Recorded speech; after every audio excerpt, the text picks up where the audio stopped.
सूरदास जी महाराज रोज वर्णन कर देते हैं ठाकुर जी के श्रृंगार का। एक दिन गोसाई जी ने कहा कि ये तुक्का मार देते हैं, इनको दिखता तो है नहीं, आंख तो है नहीं इनकी, इनको कैसे पता ठाकुर जी कैसे बने। तो ठाकुर जी को एक कौपीन पहना दी, गले में मोतियों की माला पहना दी, और कुछ पहना ही नहीं।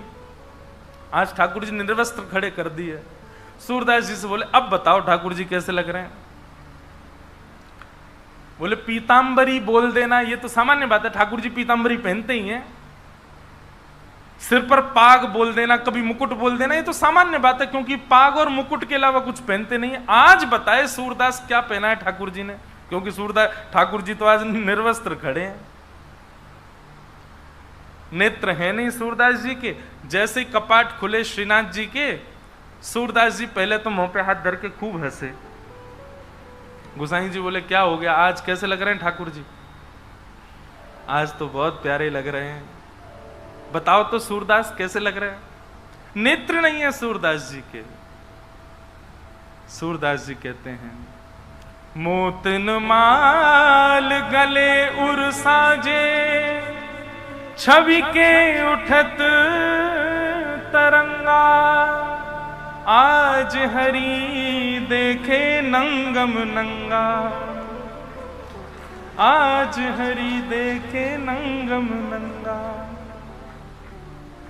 सबके नेत्र सजल हो गए जब सूरदास जी ने वर्णन किया। नेत्रों की आवश्यकता नहीं है ठाकुर जी को देखने के लिए भैया, प्रेम की आवश्यकता है, अंतर हृदय में भाव की आवश्यकता है। कानों की आवश्यकता नहीं है ठाकुर जी की कथा सुनने के लिए, भाव की आवश्यकता है। जीव की आवश्यकता नहीं है ठाकुर जी की कथा गाने के लिए, भाव की आवश्यकता है।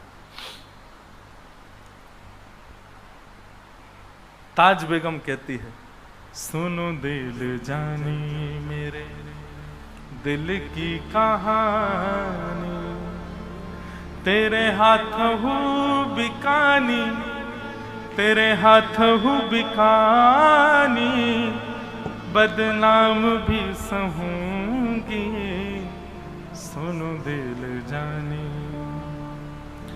देव पूजा ठानी में नमाज हूँ भुलानी, तज कलमा कुरान तेरे गुणन गहूंगी मैं, सुनो दिल जानी मेरे दिल की कहानी, तेरे हाथ हूँ बिकानी, तेरे हाथ हूँ बिकानी, बदनाम भी सहूंगी, सुनो दिल जानी। सांवला सलोना सिर ताज सिर कूले दिए, तेरे नेह दाग में ने दाग हूँ गधूंगी मैं, सुनो दिल जानी मेरे दिल की कहानी। नंद के कुमार कुर्बान तेरी सूरत पे, नंद के कुमार कुर्बान तेरी सूरत पे, हूँ तो मुगलानी हिंदुआनी हूँ रहूंगी मैं, सुनो गुल जानी मेरे दिल की कहानी, तेरे हाथ हूँ बिकानी, तेरे हाथ हूँ बिकानी, बदनाम भी सहूंगी, सुनो दिल जानी। ये प्रसंग क्यों सुनाया मैंने कि वही ताज बेगम जब वृंदावन जाती है तो उसको भीतर मंदिर में जाने की आवश्यकता नहीं है, वो केवल वृंदावन को भजती है और वृंदावन की कृपा से ठाकुर जी मंदिर के बाहर तक दर्शन दे देते हैं उसको, बाहर नहीं अंतस्थ में। और वृंदावन जब कृपा करता है ना बंधुओं, तब वृंदावन की कृपा से आपको साधन की आवश्यकता नहीं होती। आप जहां बैठेंगे वहीं राधा रमन लाल हैं, आप जहां बैठेंगे वहीं श्री बिहारी जी महाराज हैं, आप जहां बैठेंगे वहीं यमुना जी हैं, आप जहां बैठेंगे वहीं श्री गोवर्धन नाथ प्रकट हो जाएंगे। ये वृंदावन कृपा करके प्रदान करता है ये अन्य में सामर्थ्य नहीं है कृपा करने की। भाई आपको किसी की कोई वस्तु चाहिए तो जिस पर वो वस्तु है उसी से तो मांगोगे। वृंदावन की श्री यमुना जी हैं, वृंदावन के श्री गोवर्धन नाथ हैं, श्री राधा रमन, राधा वल्लभ, राधा बांके बिहारी, ये वृंदावन के ठाकुर हैं। वृंदावन को भजोगे तो वृंदावन इनको प्रदान करेगा। फिर चाहे आप जहां रहो, वृंदावन कृपा अनुग्रह करके ये प्रदान करता है।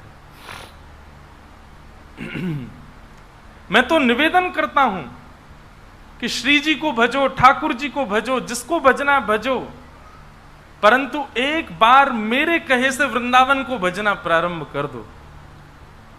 नित्य आप अपनी सेवा के भाव में अपने जब भी आप बैठते हैं अपने ठाकुर जी के आगे नेत्र बंद करके श्री वृंदावन वृंदावन वृंदावन वृंदावन वृंदावन वृंदावन वृंदावन वृंदावन भजो।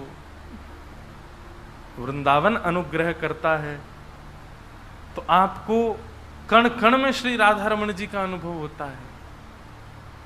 ऐसा श्री वृंदावन धाम, उस वृंदावन में ठाकुर जी का आगमन हुआ है।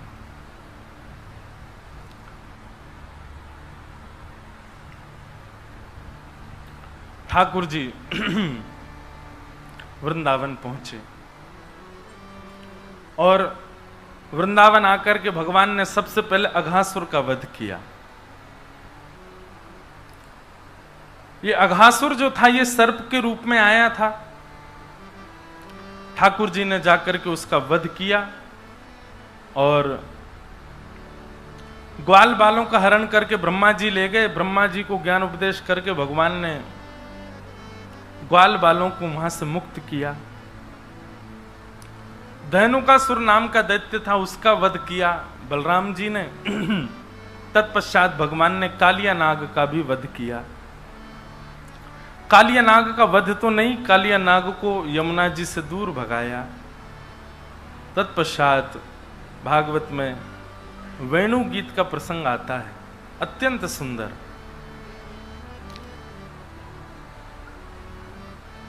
कि बरहा पीड़म नटवर वपु कर्णयो कर्णकारम बिभ्रदवासः कनक कपिसं वैजयन्तीं च मालां रन्ध्रान् वेणोऽधर सुधया पूरयन् गोपवृन्दैः वृन्दारण्यं स्वपदरमणं प्राविशद गीतकीर्ति। वेणु गीत अभी लगभग 1.5-2 महीना पहले जयपुर में अकिंचन कथा हुई थी। वहां श्री वेणु गीत पर ही 3 दिन तक चर्चा हुई। बहुत सुंदर है, इतना प्यारा है वेणु गीत। वेणु गीत का मतलब क्या है? Live telecast. ठाकुर जी वन में जाकर के वंशी बजाते हैं और उस वंशी को जब ब्रज की गोपियां सुनती हैं तो किलोमीटरों दूर गोपियों के कान में जब वो वेणु की ध्वनि जाती है, ध्वनि जाते ही ठाकुर जी के एक स्वरूप को प्रकट कर देती है। और जो स्वरूप ठाकुर जी का प्रकट होता है गोपियों के चित्त में, वो वास्तविक में वैसा ही स्वरूप ठाकुर जी ने इस वक्त धारण किया होता है। ऐसा वो वेणु गीत है। उसमें गोपियों का मनोभाव यहां पर वर्णन किया गया। ठाकुर जी का स्वरूप कैसा है? दर्शन करो। कि बरहा पीड़म, ठाकुर जी अपने सिर पर मोर पंख से अभिसिंचित मुकुट धारण करते हैं। बरहा पीड़म, आपीड़ कहते हैं मुकुट को। और नटवर वपु, नट कहते हैं आकर्षण करने वाले को। पर ठाकुर जी कैसे बोले? नटवर, आकर्षण करने वालों में भी सर्वोपरि। ऐसा हो ही नहीं सकता कि आप ठाकुर जी के प्रति आकर्षित ना हो। मधुसूदन पाद सरस्वती अपने एक वाक्य में कहते हैं, एक श्लोक में कहते हैं, हे मन तू वृंदावन मत जाना। मन तो कहता मैं तो जाऊंगा। बोले अच्छा वृंदावन जाए तो वहां एक काम करना। बोले क्या? कुंज गलियों में मत जाना। बोले मैं तो जाऊंगा। अच्छा कुंज गली में जाएगा पर कुंज गली में कृष्ण को मत खोजना। मन कहता मैं तो खोजूंगा। तो मधुसूदन पाद सरस्वती कहते हैं अच्छा कृष्ण को खोज तो लेना पर कृष्ण का मुख मत देखना, उसके चरण देखते रहना। मन कहता नहीं मैं तो उनका मुख देखूंगा। बोले अच्छा मुख तो देखना पर आंखें मत देखना। मन कहता नहीं मैं तो आंखें देखूंगा। तो फिर अंत में मधुसूदन पाद अपने मन को ही धूर्त कहते हैं। बोले धूर्त तू फंसेगा अगर तू उसकी आंखों में देखेगा तो। क्यों? वो नेत्रों से ऐसा कुछ करेंगे कि फिर तू जीवन में कभी लौट करके नहीं आ पाएगा। तब मन कहता मुझे आना ही नहीं है, इसीलिए तो जाना है वृंदावन।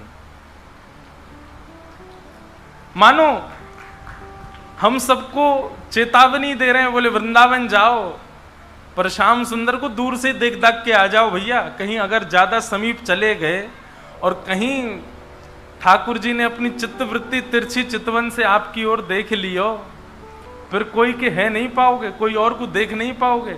लोग बाग कहते हैं निधिवन में रात में चले जाओ तो सुबह तक दिखना बंद हो जाता है। सेवा कुंज में रात में बैठ जाओ तो सुबह तक व्यक्ति पागल हो जाता है। किसी ने मुझसे पूछा इसके पीछे कारण क्या है। मैंने कहा भैया ठाकुर जी दिख गए ना जिन आंखों को, वो आंख किसी और को देख ही नहीं पाएंगे तो अपने आप अंधे हो जाओगे। और ये बात मैं नहीं कह रहा हूं, वेणु गीत में साक्षात गोपियां कह रही हैं। अक्षणवतां फलमिदं न परम विदाम सख्य प्रसूननु विवेशयतोर्वयस्यै वक्तं व्रजेश सुतयोरणवेणुजुष्टं यैर्वानिपीतमनुरक्त कटाक्षमोक्षम। अरे गोपियों, इन आंखों से केवल और केवल नंद नंदन को देखने में ही सुख मिलता है। इसलिए हम तो आज घोषणा कर रही हैं, उद्घोषणा कर रही हैं, जिनको भी ठाकुर जी ने आंख दी है और सही सलामत आंख दी है, आंखों में देखने की सामर्थ्य अभी भी यदि बची है, भले चश्मा लगा के देख रहे हो लेकिन देख तो रहे हो ना, देखने की सामर्थ्य यदि ठाकुर जी ने नेत्रों में प्रदान की है, तो गोपियां कह रही हैं उस प्रत्येक मानव को प्रयास करना चाहिए वो कैसे भी एक बार श्री कृष्ण को देख ले। क्योंकि अगर उनको नहीं देखा और जीवन उसने गवा दिया, मृत्यु को प्राप्त हो गया, तो उसने नेत्र पाकर के नेत्रों का साफल्य नहीं किया। मतलब आम मिला है तो भैया उसको खा लो, आम मिला है तो आम रस बना के उसको पी लो, आम मिला है तो उसका स्वाद ले लो। आप आम को सजाए धजाए रखे रहोगे, क्या होगा? बर्बाद हो जाएगा, कुछ दिन बाद खाने योग्य ही नहीं बचेगा। ठीक वैसे ही गोपियां कह रही हैं नेत्र मिले हैं, इन नेत्रों से श्री कृष्ण को देखने का प्रयास कर लो। ये जीवन बहुत कम है, यदि इस जीवन में आपने नेत्रों से कृष्ण को नहीं देखा तो गोपियां कहती हैं नेत्रों को पाने का साफल्य नहीं मिलेगा आप लोगों को।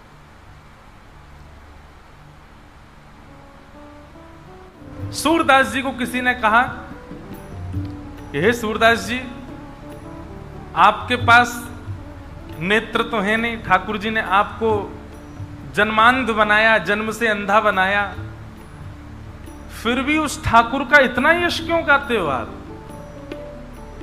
व्यक्ति तो उसका यश गाता है जो उसकी सहायता करे, पर ठाकुर जी ने आपको जन्मांध बनाया, आप उनका इतना यश क्यों गाते हो?